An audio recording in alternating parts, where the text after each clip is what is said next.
नमस्कार, स्वागत है आप सभी का आपके अपने चैनल में। मैं हूं ज्योतिषाचार्य दीपा शर्मा। स्वागत करती हूं, आप सभी का अभिनंदन करती हूं। आज जिस विषय पर वीडियो लेकर आई हूं वो विषय है ग्रहण काल। जी हां, 26 मई 2021 को वैशाख पूर्णिमा पर पड़ रहा है चंद्र ग्रहण।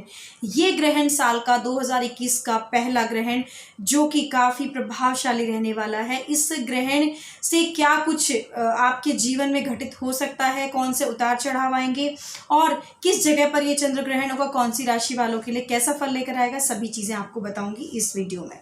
सबसे पहले बता दूं कि ये खग्रास चंद्र ग्रहण जो रहेगा वो भारत में दिखाई देगा, दृश्य होगा। तो सबसे पहले पश्चिमी बंगाल, अरुणाचल प्रदेश, नागालैंड, पूर्वी उड़ीसा, त्रिपुरा, मिजोरम, मणिपुर, असम, इस जगह पर ये मेघालय, इन जगहों पर ये ग्रहण दिखाई देगा। साथ ही साथ उत्तरी पूर्वी क्षेत्रों में भी ये ग्रहण दिखाई देगा और पूर्ण रूप से दिखाई देगा। लेकिन जब ये दिखाई देगा यानी जिस समय पर इसका उदय होने का समय होगा उस समय पर ही ये ग्रहण लगे हुए में उदय होगा। यानी जिस समय ग्रसित होगा ग्रहण से उस समय पर इसका उदयकालीन समय रहेगा। ये जो ग्रहण रहेगा ये अनुराधा नक्षत्र और ज्येष्ठा नक्षत्र वालों पर ज्यादा प्रभाव डालेगा, क्योंकि ये अनुराधा और ज्येष्ठा नक्षत्र कालीन ग्रहण रहेगा। यानी कि वृश्चिक राशि में उस दिन चंद्रमा रहेंगे और वृश्चिक राशि में चंद्रमा हो जाते हैं नीच। चंद्रमा है मन के कारक, चंद्रमा है आपकी भावनाओं के कारक, माता के कारक। तो माँ के स्वास्थ्य को, आपके मन को विचलित करने के लिए चंद्र ग्रहण पूर्ण रूप से काफी रहेगा। साथ ही भारत के अलावा अगर मैं बात करूं तो बाहर देशों की अगर मैं बात करूं तो जापान, इंग्लैंड, इंडोनेशिया, बांग्लादेश, माफी चाहूंगी, जापान, बांग्लादेश, सिंगापुर, फिलीपींस, दक्षिण कोरिया और ऑस्ट्रेलिया, बर्मा जैसे देशों में भी ये दिखाई देगा और पूर्ण रूप से दिखाई देगा। लेकिन इस ग्रहण का असर जो कि गर्भवती महिलाओं हैं उन पर बहुत अधिक होने वाला है, छोटे बच्चों पर बहुत अधिक होने वाला है और साथ ही साथ जो लोग मन से कमजोर हैं, मानसिक रूप से कमजोर हैं या जो लोग कोरोना से इस समय पर पीड़ित हैं उनको इस समय पर विशेष रूप से ध्यान रखना होगा, क्योंकि कोरोना की बीमारी भी चंद्रमा से रिलेटेड है और ये जो चंद्रमा का नीच होना और चंद्रमा का ग्रहण काल में आ जाना ये सारे ही साइंस अच्छे नहीं हैं। आने वाले समय में जो वैशाख मास का ये चंद्र ग्रहण रहेगा ये काफी खराब प्रभाव लेकर आएगा। इस समय पर विभिन्न प्रकार के देशों में युद्ध हो सकते हैं। कृषि इस समय पर यानी कृषि की जो भूमि रहेगी, कृषि जो रहेगी, खेती जो रहेगी वो खराब हो सकती है। वर्षा का अभाव रहेगा। इस जो ग्रहण के प्रभाव है वो आपको मैं बता रही हूँ। तो इस समय पर आपको पूजा, जप, पाठ, ध्यान, हवन ये सब करना बहुत जरूरी रहेगा, अपनी रक्षा के लिए भी और साथ ही साथ ये जो आपदाएं हैं उनके लिए भी।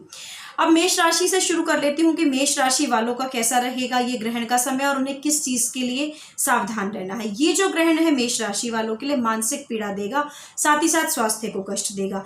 ऐसी स्थिति में उनको तांबे का कड़ा धारण कर लेना चाहिए या फिर चांदी धारण कर लेनी चाहिए, तो उनको थोड़ी सी सिक्योरिटी मिल जाएगी, सेफ्टी मिल जाएगी।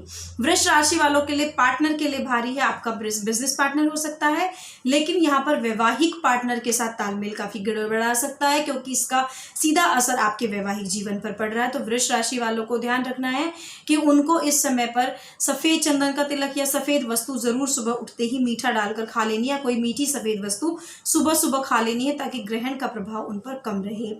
मिथुन राशि वालों के लिए जो रहेगा रोग भय लेकर आएगा, रोग भय के साथ साथ स्वास्थ्य को हानि करेगा।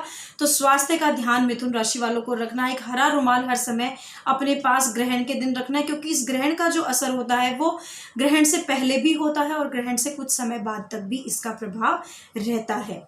साथ ही कर्क राशि वालों के लिए ये मान सम्मान को भय या मान सम्मान को हानि पहुंचाने के लिए है, मान सम्मान को नुकसान और चोट पहुंचा सकता है। तो किसी से भी इस तरह से ना उलझे और अपने आप को बहुत ही रिजर्व और संकुचित करके रहेंगे तो ये ग्रहण आपके लिए ठीक ठाक से निकल जाएगा। इसमें आपको मोती धारण करके रखना है और सफेद वस्त्र उस दिन जरूर पहन के रखें, तो आपके लिए ग्रहण ठीक रह सकता है, क्योंकि कर्क राशि का स्वामी चंद्रमा जो कि नीच रहेगा तो आपको मानसिक रूप से बहुत मेंटली इमोशनली ड्रोन कर सकता है। सिंह राशि वालों के लिए कार्य सिद्ध होंगे, परंतु माँ की हेल्थ का ध्यान रखना होगा। माँ की हेल्थ को नुकसान हो सकता है इस चंद्र ग्रहण में। साथ ही आपको कन्या राशि वालों के लिए बता दूं, धन लाभ होगा, आपको पैसे की आमदनी हो सकती है, पैसे का आगमन कहीं से हो सकता है, लेकिन पराक्रम का जो कम फल है वो कम मिलेगा। यानी जो मेहनत आप कर रहे हैं, जिस भी काम में रनिंग मेहनत कर रहे हैं, वो उसमें थोड़ा कम फल की प्राप्ति आपको होगी। लेकिन तुला राशि वालों को ध्यान रखना है कि इस दिन आपको अपनी पत्नी हो सकती है, या आपकी कोई फ्रेंड है, या आपकी कोई दोस्त है, या आपकी कोई फ्रेंड की माता यानी माँ के फैक्टर में कोई भी लेडी है, उनको कोई भी चीज़ गिफ्ट दीजिए। 1 दिन 2 दिन पहले भी आप दे सकते हैं, तो इससे ये ग्रहण आपको उतना असर नहीं करेगा, उसका शुभ फल आपको प्राप्त होगा। साथ ही वृश्चिक राशि के लिए तो ये बहुत ही खराब ग्रहण है। उनकी शारीरिक कष्ट का इंडिकेशन पूर्ण रूप से चिंताएं, मानसिक चिंताएं तो होंगी, लेकिन शारीरिक कष्ट यानी बीमारी दे सकता है, कोई तकलीफ शरीर को दे सकता है। ऐसे में आपको वृश्चिक राशि वालों को तांबे का कड़ा धारण करके रखना चाहिए, या फिर तांबे का पानी आपको पीना चाहिए। कुछ समय पहले से ही शुरू कर दीजिए, जिससे कि आपको इसका जो नेगेटिव फल है उसमें कुछ कमी आ सके। धनु राशि वालों को धन हानि का योग बन रहा है।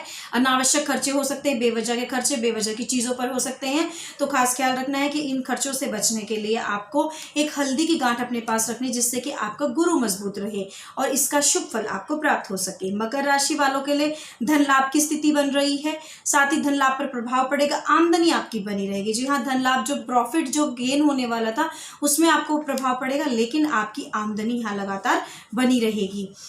इसके अलावा कुंभ राशि वालों के लिए चोट और दुर्घटना से बचने का समय है। चोट और दुर्घटना से आपको बचना है, वाहन नहीं चलाना है इस दिन, खास ख्याल रखेंगे, वाहन ना चलाएं।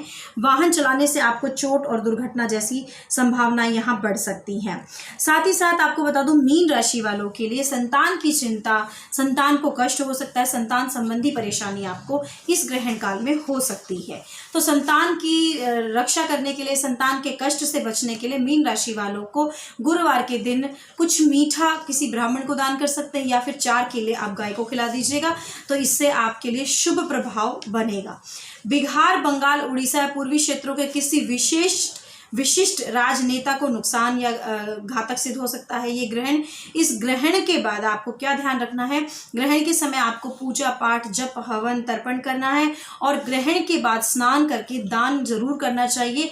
ऐसा करने से जो ग्रहण के समय में हम पर कष्ट आ रहा है, जैसे मैंने राशियों के अनुसार बताया कि हम पर जो कष्ट आता है ग्रहण के समय, उसको उतारने के लिए सबसे अच्छा एक ही जरिया है कि जब आप स्नान कर लेते हैं ग्रहण के बाद, उस समय पर आपको दान अवश्य करना चाहिए। दान किसी भी गरीब को कर सकते हैं, अन्न दान कीजिए। जो चीज़ आप जिस चीज़ में सक्षम है, जिस चीज़ में आप कर सकते हैं, मन से, तन से, धन से, आप उस तरीके से दान कीजिए। कोई भी चीज़ हो सकती है, खाने पीने पहनने की, तो ऐसा कि धन की, जिसको जो चीज़ की ज़रूरत है वो दान करने से आपको ये ग्रहण का जो फल है, जो नेगेटिव फल है, वो नहीं मिलेगा और शुभ फल आपको प्राप्त होगा, क्योंकि दुआओं में बहुत ताकत होती है। तो किसी की दुआएं लीजिए, बद्दुआएं नहीं।